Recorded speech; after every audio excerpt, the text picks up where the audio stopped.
stories fade with time, buried beneath silence, lost in forgotten files, or dismissed as mysteries that will never be solved. But behind every case is a voice that was never heard, a truth still waiting in the dark. This channel is dedicated to the victims, the unanswered questions, and the stories that refuse to disappear. Because somewhere, someone still knows what happened. Welcome to Cries Unheard in the Darkness. Deerfoot Road, located on the outskirts of DeLand, Florida, was the kind of place people moved to when they wanted to be left alone with nature. It's a narrow, unpaved stretch of earth that winds toward a lakeside park, surrounded by thick brush and the sounds of local wildlife. Before the spring of 1994, it was a sanctuary of quiet. But on April 26th, that peace was shattered by a sequence of gunshots that would rewrite the history of this community forever. Laralee Spear was only 15 years old, a freshman at DeLand High School who seemed to embody the very best of her generation. She was what you might call a model student, punctual, dedicated, and deeply woven into the fabric of her town.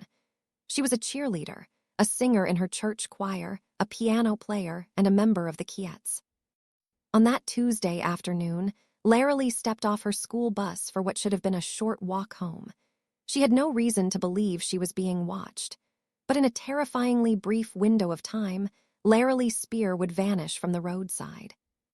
To understand the sheer speed of this crime, we have to look at the clock. The timeline is perhaps the most haunting aspect of this case.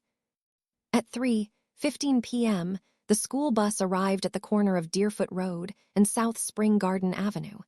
Laralee stepped off. The bus driver watched her depart, nodding nothing out of the ordinary. Nearby, a small group of people selling plants also saw the teenager begin her walk home. To everyone watching, it was just another Tuesday.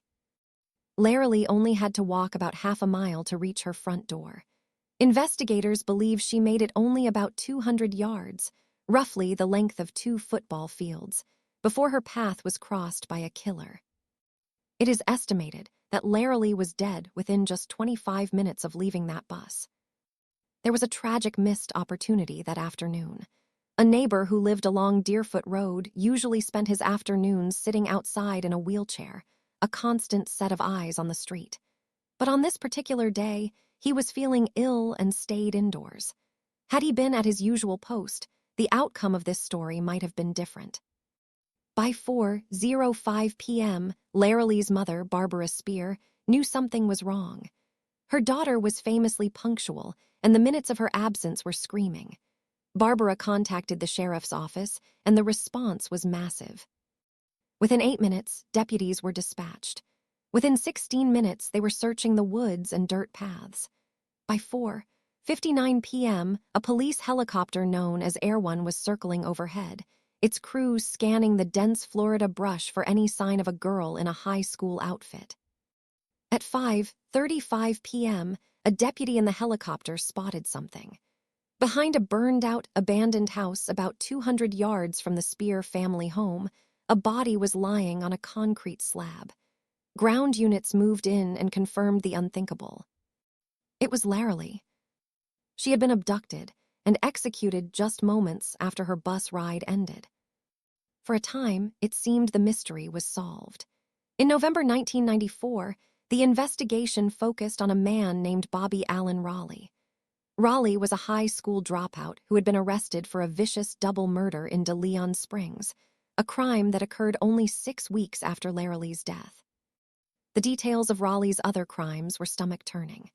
He and an accomplice shot 2 men while they slept in a trailer, continuing to fire until their weapons jammed, then beating 1 victim to death with a handgun.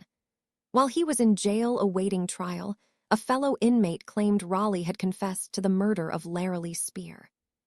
Raleigh was indicted for Laralee's murder, but the case was built on a house of cards. While he accepted his fate for the double murder, which landed him on death row, he was adamant that he had nothing to do with the Spear case. By 1998, the evidence was deemed insufficient, and all charges against him in Laralee's murder were dropped. Modern investigators have since interviewed Raleigh and concluded he is no longer a person of interest. Over the last 3 decades, 66 different people have been investigated in connection with this crime. None have ever been charged. The case has passed through many hands, but it currently resides with a dedicated cold case unit. Volunteer investigator Ralph Henshaw, a retired deputy recruited specifically to find Laralee's killer, still carries the weight of this case. He has spent years absorbing every detail, even visiting the crime scene with the former sheriff to maintain a connection to the victim. The Spear family remains in mourning, rarely speaking to the press, waiting for the forensic breakthrough investigators believe is coming. Technology that didn't exist in 1994 is now being applied to the evidence. Someone knows who brought violence to Deerfoot Road that afternoon. If you have information, contact the Volusia County Cold Case Unit at 380-650-41535. It's been over 30 years, and it's time for the truth to come home. Thanks for listening to Cries, Unheard in the Darkness. If this story stayed with you, you're not alone. Subscribe, because the darkness always has more to say.